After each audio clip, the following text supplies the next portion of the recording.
Hi friends, welcome back to Nisha cooking channel. ಎಲ್ಲರೂ ಹೇಗಿದ್ದೀರಾ? ಚೆನ್ನಾಗಿದ್ದೀರಾ ಅನ್ಕೊತಿದ್ದೀನಿ.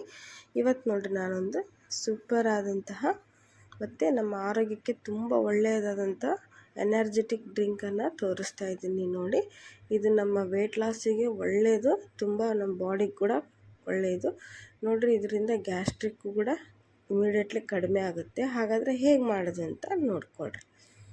ಇಲ್ಲಿ ನಾನು 1 ಗ್ಲಾಸ್ ನೀರಿಗೆ 1 ಸ್ಪೂನಷ್ಟು ಜೀರಿಗೆನ ಹಾಕ್ತಾಯಿದ್ದೀನಿ. ಅಂದರೆ ಇದನ್ನು ಓವರ್ ನೈಟ್ ನಾವು ನೆನೆಸ್ಬೇಕಾಗುತ್ತೆ. ಸ್ವಲ್ಪ ನೆನೆಸೋದ್ರಿಂದ ನೋಡಿರಿ, ಅದರಲ್ಲಿರುವಂಥ ಎಲ್ಲ ಎಕ್ಸ್ಟ್ರಾಕ್ಟ್ಸ್ ಅಂದರೆ ಜೀರಿಗೆಯಲ್ಲಿರುವಂಥ ಎಲ್ಲ ಅಂಶ ನೀರಿನಲ್ಲಿ ಬೆರೆಯುತ್ತೆ. ನೆನೆದು ಚೆನ್ನಾಗಿ ಅದರ ಅಂಶನೆಲ್ಲ ಹೀರ್ಕೊಂಡಿರುತ್ತೆ. ಆವಾಗ ನಮ್ಮ ದೇಹಕ್ಕೆ ತುಂಬ ಒಳ್ಳೆಯದು, ಆಮೇಲೆ ಒಳ್ಳೆ ಪ್ರಯೋಜನಕಾರಿ ಆಗಿರುತ್ತೆ. ನೋಡಿರಿ, ಈಗ 1 ಸ್ಪೂನಷ್ಟು ಜೀರಿಗೆನ ನಾನು ರಾತ್ರಿನ ನೆನೆ ಇಡ್ತಾಯಿದ್ದೀನಿ. 1 ಗ್ಲಾಸ್ ನೀರಿಗೆ ಹಾಕಿ ಇದನ್ನು ಓವರ್ ನೈಟ್ ಸೋಕ್ ಮಾಡೋಣ. ಹೀಗೆ ನೆನೆಸೋದ್ರಿಂದ ನಮಗೆ ಅದರಲ್ಲಿರುವಂಥ ಅಂಶ ಎಲ್ಲ ಹೀರ್ಕೊಂಡಾಗ ಆವಾಗ ಎಲ್ಲ ನಮ್ಮ ದೇಹಕ್ಕೆ ಚೆನ್ನಾಗಿ ಸೇರಿಕೊಳ್ಳುತ್ತೆ. ನೋಡಿರಿ, ಇದನ್ನು ರಾತ್ರಿ ಇಡೀ ನೆನೆಯಕ್ಕಿಡೋಣ. ತುಂಬ ಅಂದರೆ ತುಂಬ ಒಳ್ಳೆಯದು. ಇದನ್ನು ನೀವು ಕುಡಿತಾ ಬಂದರೆ ನೋಡಿರಿ, ಒಂದು 15 ದಿನ ಕುಡಿದ್ರೆ ಸಾಕು, ನಿಮಗೆ ನಿಮ್ಮ ದೇಹದಲ್ಲಾಗುವಂಥ ಬದಲಾವಣೆಗಳನ್ನು ಇದು ಕಾಣಿಸುತ್ತೆ, ನಿಮಗೆ ಗೊತ್ತಾಗುತ್ತೆ. ಸ್ವಲ್ಪ ಹಗುರವಾಗಿ ಫೀಲ್ ಆಗ್ತೀರ ನೀವು. ಹಾಗಾದರೆ ಇದನ್ನು ಈಗ ನೆನೆಸಿ ಇಡೋಣ. ಬೆಳಗ್ಗೆ ಎದ್ದು ಇದನ್ನು ಹೇಗೆ ನಾವು ಒಂದು ಕಷಾಯ ಮಾಡೋದಂತ ತೋರಿಸ್ತೀನಿ. ಇಲ್ಲಿ ನೋಡಿ, ಬೆಳಗ್ಗೆ ನಾವು ಇದನ್ನೀಗ ಡ್ರಿಂಕ್ ಮಾಡ್ತಾಯಿದ್ದೀನಿ ನಾನು.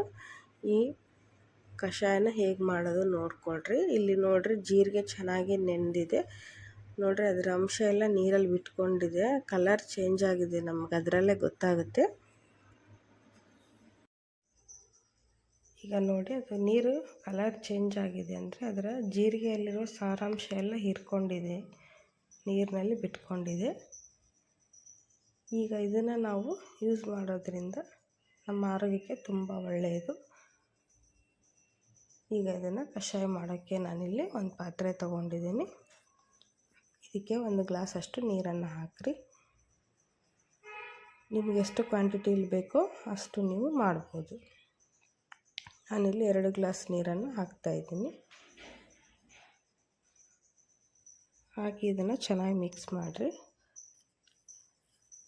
ಮಿಕ್ಸ್ ಮಾಡಿ ಈಗ ಇದನ್ನು ನಾವು ಬಾಯ್ಲ್ ಮಾಡೋಣ. ಗ್ಯಾಸ್ ಮೇಲೆ ಇಟ್ಟು ಚೆನ್ನಾಗಿ ಕುದಿಸ್ರಿ. ಇದನ್ನು ಸರಿಯಾಗಿ ಕುದಿಬೇಕು. ನಾವೀಗ 2 ಗ್ಲಾಸಷ್ಟು ನೀರು ಹಾಕಿದ್ದೀವಿ.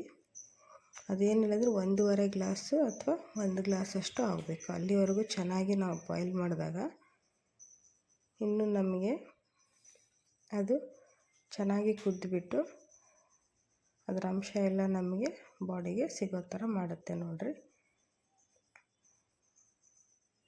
ಸರಿಯಾಗಿ ಒಂದು 5 ನಿಮಿಷ ಇದನ್ನು ಕುದಿಸ್ರಿ. ಇಲ್ಲಿ ನೋಡಿ, ಕುದೀತಾ ಇದೆ. ಒಂದು 5 ನಿಮಿಷ ಕುದಿಸಿದ್ರೆ ಚೆನ್ನಾಗಿ ರೆಡಿ ಆಗುತ್ತೆ. ನೋಡಿರಿ, ಇದು ಸಹಿತ ಅಷ್ಟೇ ನಮ್ಮ ದೇಹದಲ್ಲಿನ ಟಾಕ್ಸಿನನ್ನು ಹೊರಗೆ ಹಾಕುತ್ತೆ. ಆಮೇಲೆ ಅಸಿಡಿಟಿ, ಎದೆ ಉರಿ ಇರೋರು, ಉರಿ ಮೂತ್ರ ಇರೋರು, ದೇಹಕ್ಕೆ ನಮಗೆ ಉಷ್ಣಾಂಶತೆ ಹೆಚ್ಚಾದಾಗ ಈ ಥರ ಮಾಡಿ ಕುಡೀರಿ. ನೀವು ಕಂಟಿನ್ಯೂಸ್ ಆಗಿ 1 ವೀಕ್ ಕುಡಿದ್ರೆ ನಿಮಗೆ ಗೊತ್ತಾಗುತ್ತೆ. ಇಮಿಡಿಯೇಟಾಗಿ ಕಡಿಮೆ ಆಗಬೇಕು ಅಂದರೆ ಸ್ವಲ್ಪ ಜೀರಿಗೆ ತೊಗೊಂಡು ಈ ಥರ ಡೈರೆಕ್ಟಾಗಿ ನೀರಲ್ಲಿ ಹಾಕಿ ಕುದಿಸಿ 1 ಗ್ಲಾಸಷ್ಟು ಬಿಸಿ ಬಿಸಿಯಾಗಿ ಕುಡಿದ್ರೆ ಆವಾಗಲೂ ಸಹಿತ ದೇಹದ ಉಷ್ಣತೆ ಕಡಿಮೆಯಾಗಿ ಉರಿ ಮೂತ್ರ ಸಮಸ್ಯೆ ಇರೋದು ಕಡಿಮೆ ಆಗುತ್ತೆ. ಇಲ್ಲಿ ನೋಡಿ, ಚೆನ್ನಾಗಿ ಕುದಿಸ್ಕೊಂಡು ತೊಗೊಂಬಂದಿದ್ದೀನಿ. ಈಗ ಇದನ್ನು ಸೋದಿಸ್ಕೊಳ್ಳೋಣ. 1 ಗ್ಲಾಸಲ್ಲಿ ಹಾಕಿ ಚೆನ್ನಾಗಿ ಇದನ್ನು ಸ್ಟ್ರೈನ್ ಮಾಡ್ಕೊಳ್ರಿ. ಸ್ಟ್ರೈನ್ ಮಾಡಿ ನಾವು ಜೀರಿಗೆನ ಬಿಸಾಕ್ಬೋದಾ ಬೇಡ ಅಂತ ಅಂದ್ಕೋಬೋದು. ನೀವು ಅದನ್ನು ಅಗೆದು ತಿನ್ಬೋದು ಜೀರಿಗೆನ. ಇಲ್ಲ ಅಂದರೆ ನೀವು ಅದನ್ನು ಮತ್ತೆ ಬಿಸಾಕ್ಬೋದು. ಇಲ್ಲಾಂದರೆ ಅದನ್ನು ಜಗದು ತಿಂದರೂ ಸಹಿತ ನಮಗೆ ಒಳ್ಳೆಯದೇ ನಮ್ಮ ದೇಹಕ್ಕೆ. ಈಗ ಇದಕ್ಕೆ ಒಂದು ಅರ್ಧ ನಿಂಬೆ ಹಣ್ಣಿನ ರಸನ ಹಿಂಡ್ರಿ.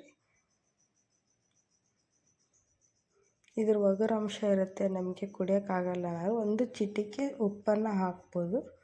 ನಾನಿಲ್ಲಿ ಅರ್ಧ ನಿಂಬೆ ಹಣ್ಣಿನ ರಸನ ಹಾಕ್ತಾಯಿದ್ದೀನಿ. ಇದನ್ನು ನೀವು ಖಾಲಿ ಹೊಟ್ಟೆಯಲ್ಲೇ ತೊಗೋಬೇಕು. ಬೆಳಗ್ಗೆ ನೀವು ಬ್ರಷ್ ಮಾಡಿದ ತಕ್ಷಣ ಬೆಳಗ್ಗೆ ಒಂದು 15 ದಿನ ನೀವು ಇದನ್ನು ತೊಗೊಂಡ್ರೆ ಇದ್ರ ಬೆನಿಫಿಟ್ ನಿಮಗೆ ಗೊತ್ತಾಗುತ್ತೆ. ಹೊಟ್ಟೆ ಬಜ್ಜು ಕರಗುತ್ತೆ ನೋಡಿರಿ. ಇದಕ್ಕೆ ಈಸಿಯಾಗಿ ಬಾಡಿ ಹಗುರಾಗಿ ಆದ ಥರ ನಿಮಗೆ ಫೀಲಿಂಗ್ ಆಗುತ್ತೆ. ಆಮೇಲೆ ಇಲ್ಲಿ ನೋಡಿರಿ, ಇದು ನಾನು ಹೇಳ್ದಂಗೆ ದೇಹದ ಉಷ್ಣತೆಯನ್ನು ಸಹಿತ ಕಡಿಮೆ ಮಾಡುತ್ತೆ. ಈ ರೀತಿ ನೀವು ಕುಡಿತಾ ಬನ್ನಿ, ಆವಾಗ ನಿಮಗೆ ಬೆಸ್ಟ್ ರಿಸಲ್ಟ್ ಕೊಡುತ್ತೆ ನೋಡಿ. ಬಿಸಿ ಬಿಸಿಯಾಗಿ ಕುಡಿಬೇಕು ಇದನ್ನು. ಇನ್ನು ಮಿಕ್ಕಿದ್ದನ್ನು ಸಹಿತ ನೀವು ಇದನ್ನು ರಾತ್ರಿನೂ ತಗೋಬೋದು. ಅಂದರೆ ಊಟ ಮಾಡಿ 1 ಗಂಟೆ ಆದಮೇಲೆ ನೀವು ರಾತ್ರಿನೂ ಸಹಿತ ಈ ಡ್ರಿಂಕನ್ನು ಯೂಸ್ ಮಾಡ್ಬೋದು ನೀವು. ಅದು ಕೂಡ ಒಳ್ಳೆ ನಿಮಗೆ ರಿಸಲ್ಟ್ ಕೊಡುತ್ತೆ ನೋಡಿರಿ. ಈ ವಿಡಿಯೋ ರೆಸಿಪಿ ನಿಮ್ಗೆ ಇಷ್ಟ ಅನಿಸಿದ್ರೆ ನಮ್ಮ ಚಾನಲ್ಗೆ ಸಬ್ಸ್ಕ್ರೈಬ್ ಮಾಡಿಕೊಡ್ರಿ. ಫ್ಯಾಮಿಲಿ ಫ್ರೆಂಡ್ಸ್ ಜೊತೆ ಆದಷ್ಟು ವಿಡಿಯೋನ ಶೇರ್ ಮಾಡಿಕೊಡ್ರಿ. ಬಾಯ್.